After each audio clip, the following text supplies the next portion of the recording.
Hi students, I'm Sonia from Vidya Guru, starting a new session on current affairs. This session is going to be the first part for the month of February, but this session is entirely based on union budget. The union budget which was presented by our finance minister Nirmala Sitharaman, we are going to discuss everything in detail, every minute detail which is actually required for your exam. That means the questions which I'm going to teach you, believe me, I've put in a lot of efforts. I am expecting a like also from you for the same, and share the video with your friends, those who are preparing for any competitive exam. Do subscribe to our channel if you have not till now. Please do that. Press the bell icon along with that. That's how you will receive notifications of all the exam relevant videos which we upload. You know what? If you study this union budget, you are going to get at least 4 to 5 important questions, as in what I'm going to teach you. These questions are going to be there in your exam for sure. This is going to be the first part. The second part will also be uploaded. You have to watch that session also. That is how your entire preparation of union budget will be thorough. Now, this session is going to be completely in English medium. You guys can see that. If you're not comfortable with the language, Hindi budget is also there. You can watch that session. We record such sort of complete English medium sessions for our students from South India, for our students from Northeast India, those who are actually not very comfortable in Hindi. They try to learn, they actually look for English medium sessions. We record complete English medium sessions primarily for our students from Tamil Nadu, Karnataka, Kerala, those students who are in Andhra Pradesh and Telangana. Okay, let's start from the first question. And what is it about? Now you can read the title. The entire session is on union budget. So union budget and economic survey. We'll start from here on. And you understand that GDP is the supremely important thing that you have to learn. So we'll be starting from there on. But we'll be starting from the GDP for the financial year 24. GDP is gross domestic product. Financial year 24, that means we are not referring to the financial year which is going on right now. We are talking about the financial year, the next one. So financial year 23-24, 2023-24, the range they have kept is 6 to 6.8%. That is what government is saying, that will be able to achieve this much GDP. But they are actually saying baseline GDP is there for the next financial year 24, the same one. They are saying we'll be able to achieve this much at least, that is going to be 6.5%. You must be thinking, what sort of confusion are you creating? That is what they have said. First, they provided the range from 6 to 6.8%.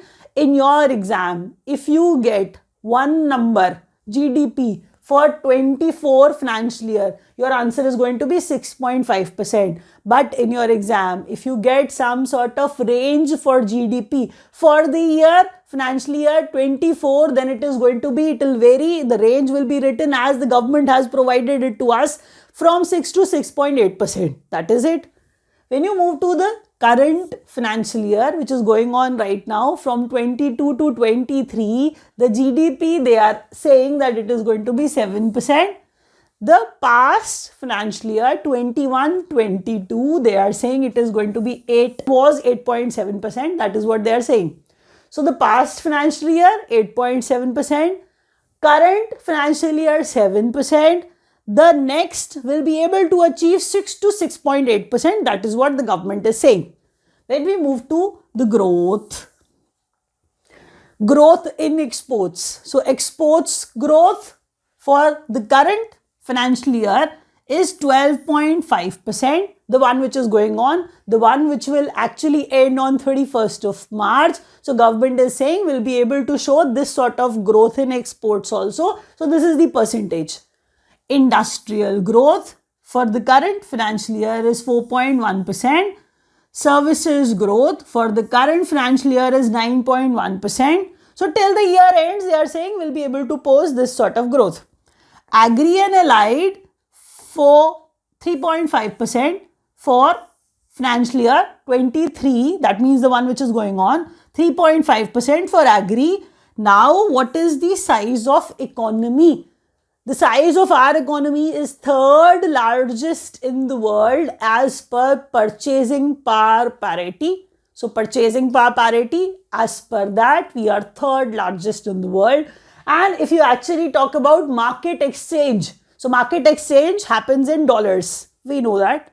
So market exchange happens in dollars. So as per that market exchange, you keep dollars in your mind, and as per that exchange, dollar exchange, we are fifth largest in the world.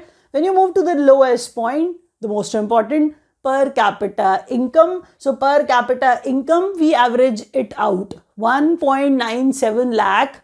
No, it is not crore. It is 1.97 lakh. That means what each citizen is actually earning. 1.97 lakh is per capita income. That is what we have shown here. So all these questions are surely going to be there in your exam. You have to watch the entire session till the end. Now, by reading only these many points, I have a lot many which are actually going to come up. Please understand that. That's how you'll actually get some idea that I'm not going to waste even a minute of yours. I'll give you all possible important points which are going to be there in your exam for sure. You know that the questions on GDP, you know that questions on their growth, per capita income, or maybe the size of the economy. Such sort of questions are going to be there in your exam for sure. If you wish to study from us, the numbers are given below. You can dial them and you can join us. We provide live sessions also. We provide video program also. We provide classroom coaching also. We provide material also. So those students who are willing to join us, they can dial, and we'll try our level best to help you in all possible manners to get selected somewhere and get some sort of job, government job primarily.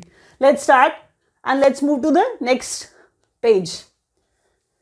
Now, priorities of union budget. Priorities of union budget. See, some agenda, some points are there in my mind, in our mind, government's mind, where they are going to focus on or where they are going to spend their money on. So they are saying majorly. That is why the word priorities is there. See, if the places are there where they are spending, usually I'm not talking about them. I'm saying this time the focus will be on these things. That is what they are saying. Amrit Kal is going on.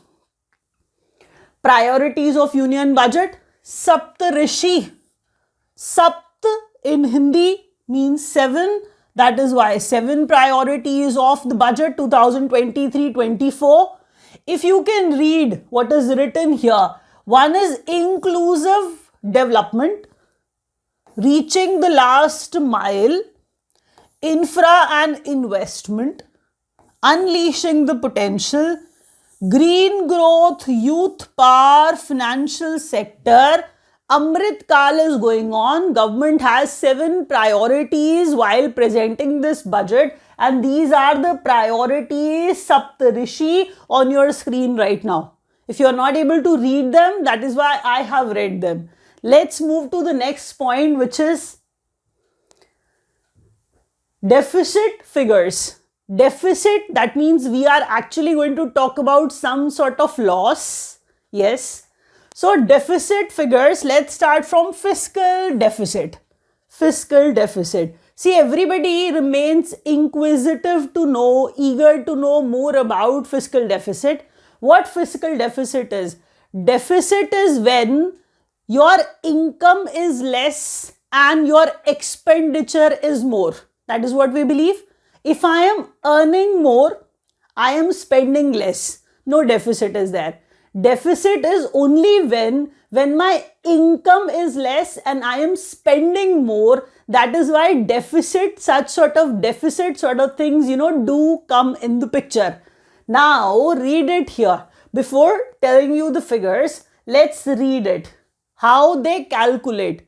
Fiscal deficit means revenue receipts. Receipts means receiving, what government is receiving. So revenue receipts, they earn from duties. Government earn from duties. Government earn from taxes. Government earn from various sources. That is why I've said through taxes, because you pay taxes to the government. You pay toll to the government. You pay duties, as in government actually charges you. Duties are there. So such sort of receivings are there.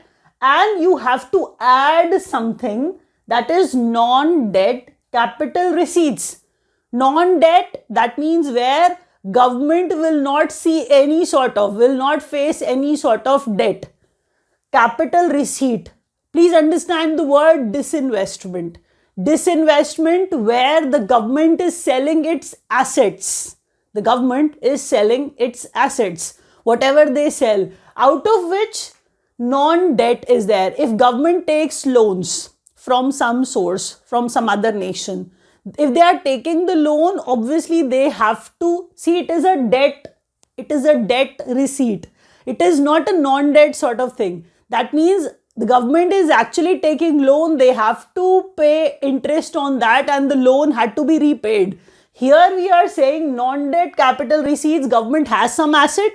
Government is just selling it. That is how they are making money. Such sort of receiving is also there. That is why they don't have any debt on them. Non-debt capital receipt is that. You have to add these two.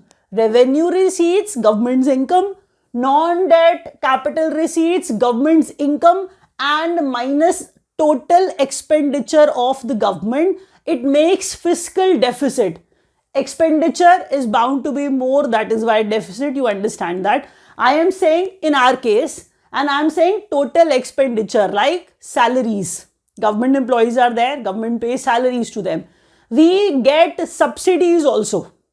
Pension also. So salaries, pension, subsidies, so such sort of expenditure that government has, you just have to deduct, you just have to minus the expenditure from the receipt. It makes fiscal deficit.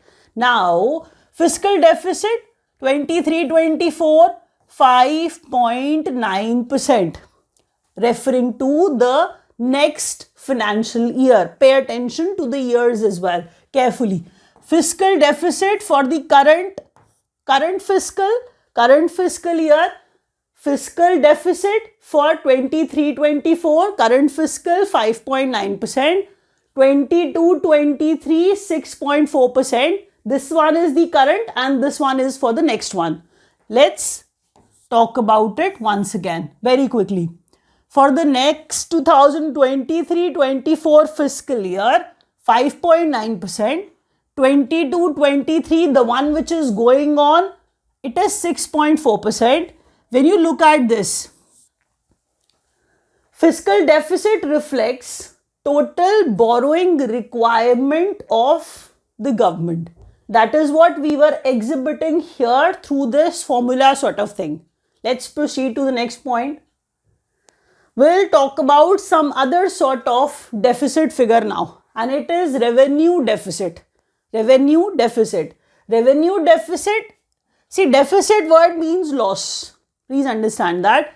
23-24, the next year, it is 2.9% revenue deficit. Revenue deficit for current year, it is 4.1%.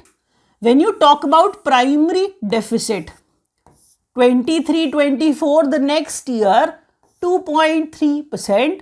The current year primary deficit is 3.0%. That means 3%. That is what we are trying to say.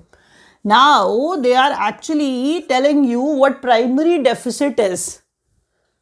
Primary deficit means when fiscal deficit. If you are aware what fiscal deficit is, that I have explained in the previous page.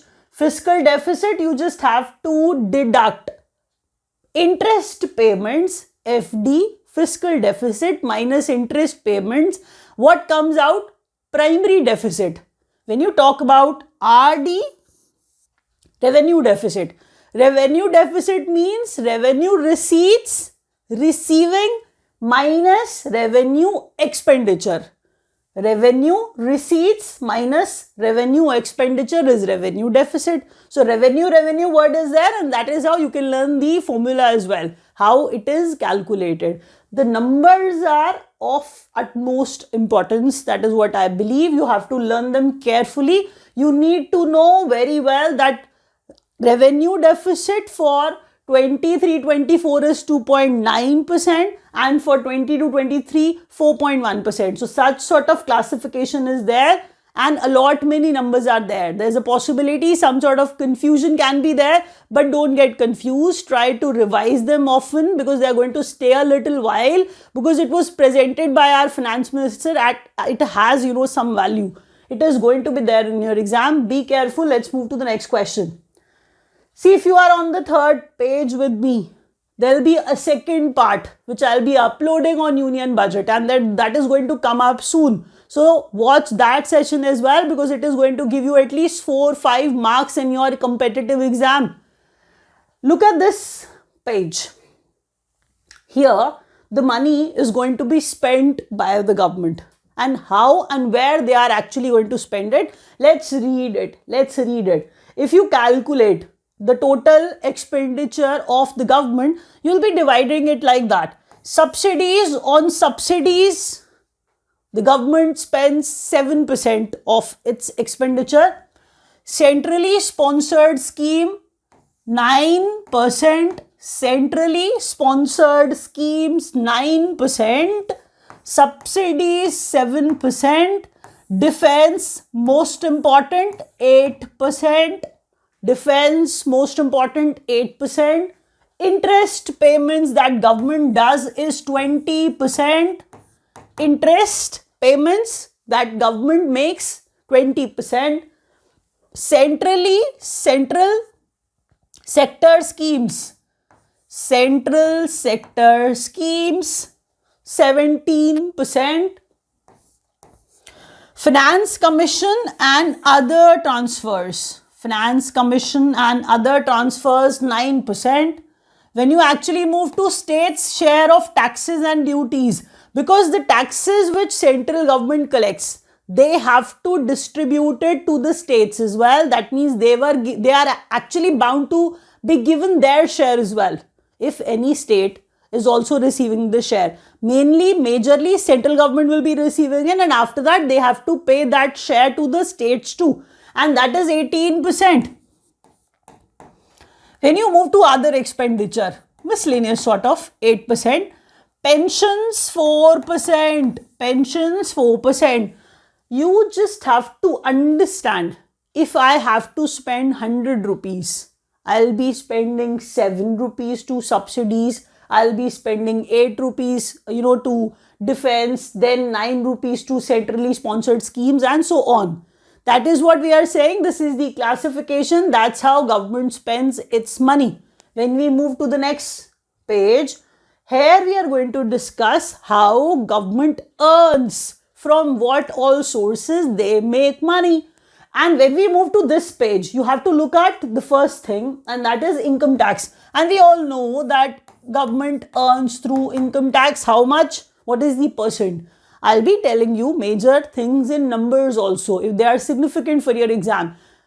Right now, I am talking about only and only percentages, because they are going to be beneficial. They can also be there in your exam. So stay put. Income tax, 15%. Union excise duty, 7%. Union excise duty, 7%. Corporation tax, 15%. Corporates are there, they pay money to the government, corporation in the form of corporation tax, and that is 15% of the total share.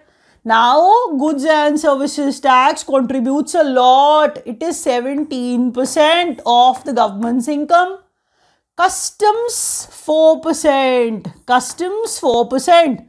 Non-tax receipts. Non-tax receipts, because non-tax receiving is also there. The government has this sort of receiving also, that is 6%. When you move to borrowings and other liabilities through which government earns such sort of huge share, and it is 34%.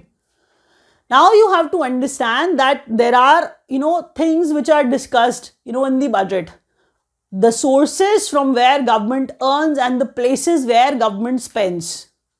Non-debt capital receipt, 2%. So that is actually the figures which are there on your screen, through the percentage you can understand where government spends and how government earns. Let's move to the next question now. Okay, key initiatives. These questions are surely going to be there in your exam. They are, believe me, super important. If you actually miss one point, there's a possibility that is going to be there in your exam as a question. So you cannot skip any. Please learn that. LPG connection given under Ujjwala. They'll ask you such sort of questions for sure. Since the scheme started, Ujjwala, 9.6 crore families were provided. That means I am saying these many family, that means households have been, given the connections. So LPG connections given under Ujjwala, 9.6 crore. So it is not the amount, I am referring to households here. PM Jan Dhan accounts opened, 47.8 crores. That's what we are trying to explain here, that Jan Dhan accounts, that means we are actually talking about the heads, the number of people, the number of accounts. That means we are talking about 47.8 crore accounts, PM Jan Dhan accounts, under PM Jan Dhan accounts, that means under PM Jan Dhan Yojana. Toilets, this is also an achievement. So toilets built under Swachh Bharat Mission, 11.7 crore toilets were built. So 11.7 crore toilets were built. Insurance under PM Suraksha Bima. Insurance under PM Suraksha Bima and PM Jeevan Jyoti Yojana, 44.6 crore. Here we are referring to people. Insurance, such sort of insurance under Suraksha Bima and Jeevan Jyoti Yojana. These many people got the benefit of it. 44.6 crore people got the benefit. Cash transfer was also made to the farmers. Cash transfer of rupees 2.2 lakh crore under PM Kisan Samman Nidhi to 11.4 crore farmers. Peasants, farmers, we are saying that these many farmers got the benefit. Please understand that if I am referring to some number and I am actually saying that, learn it carefully. Farmers are there, people are there, toilets are there, accounts of the persons are there, and here LPG households are there. Let's move to the next question. Now, budgetary allocations. You know that the budget is made and allocations, are actually, shown to you that we are going to spend this much money on defense, we are going to spend this much money on education or maybe railways. Let's start from there. First of all, the size of the budget, total receipt or the size of the budget, it was 45.303 lakh crore. This was the size of the budget, total receipts. Then you move to the next point, capital investment outlay. Outlay means what they are going to spend, expenditure. So capital investment, outlay, capital investment, they are going to spend, outlay, expenditure, it is going to be 10 lakh crore. So capital investment, 10 lakh crore. Railways will be getting the share of 2.4 lakh crores. That means this much money they are targeting that they'll be spending on the development of railways. They'll be spending money obviously on defense also. Country's defense is of, utmost importance. So 5.94 lakh crore is the budget kept for the defense. Agri credit. Here the word credit is important. That loan will be provided to agriculture field. That means we are saying that segment will be benefited. How and what all areas are there? Agri credit for animal husbandry, animal rearing. If you wish to, go ahead with animal rearing and animal husbandry, dairy or fisheries. If you wish to, explore such sort of, options in agri field, you will be getting the credit by the government. That is what I am explaining in easier terms to you, that agri credit for animal husbandry, specifically dairy and fisheries, 20 lakh crore. 20 lakh crore is the budget kept for this loan, for this credit. Now, budget size 45.03 lakh crore, capital investment 10 lakh crore, railways 2.5 lakh crore, 2.4 lakh crore, defense 5.94 lakh crore, and agri budget 20 lakh crore. Agri credit. Let's move to the next point. Okay, now this is going to be the last page for the first part. That means in Union Budget first part, we are going to wrap up here only on this page. But this is the important page too. Till the last page, I have not taught you anything which is irrelevant, which is insignificant. Believe me, if you watch this session, you will be gaining at least 4 to 5 questions. I am being a teacher advising you. Please learn all these questions carefully. If you wish to study from us, you can dial the numbers which are actually given below. We provide live classes, we provide video course, we provide hard copy material as well, and even classroom coaching is there. If you wish to buy PDF from us, we provide PDFs also at a very nominal charge. You can actually visit our website, which is online.vidyaguru.in. Everything is very much available there. For the entire year, you'll be getting these PDFs and you can learn, you can study from them. If you are preparing notes on your own, you can do that. I'll be happy if you can write, whatever I'm teaching you. If you wish to buy, still notes are available on our website too. Anyway, let's start trend on of major items of expenditure. I told you at the start, the budget is made like you consider yourself a household. If your house is there, start of the month, you'll be making a budget and you'll be thinking that, this much amount to be spent on the fee, this much amount to be spent on my clothes, this much amount to be spent on household, stuff, like I'll be buying, things for my house. Such sort of budget is prepared in which we are going to spend money on at various places. How the government spends, this is there on your screen. Trend of major items of expenditure in lakh crores. Even if I don't speak, I mean that lakh crore, because government is going to spend this much money. Now, social welfare is there.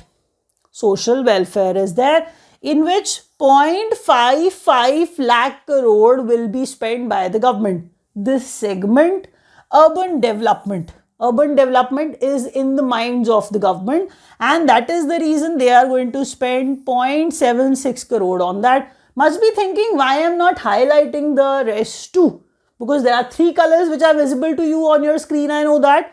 Don't focus on these 2 because we are presently talking about 2023-24 only, and this is shown in this yellow color. Health, 0.89 crore. This is the priority of the government. That is how they are going to divide their money. Education will be getting 1.13 lakh crore. I'll repeat. 0.55 lakh crore on social welfare. Urban development, 0.76 lakh crore. Health, 0.89 lakh crore. Education, 1.13 lakh crore. Agri and allied activities, 1.44 lakh crore. Rural development, 2.38 lakh crore. Transport, 5.17 lakh crore. That is what we believe that the government is spending a lot. The government is spending a lot on this 5.17 lakh crore on transport. So these are basically the major items of expenditure. You have to watch the part 2 as well, and I'll be uploading it soon. If you could not understand the English session, the session in Hindi medium is also available. You can watch that budget in Hindi medium too. Thank you so much for watching.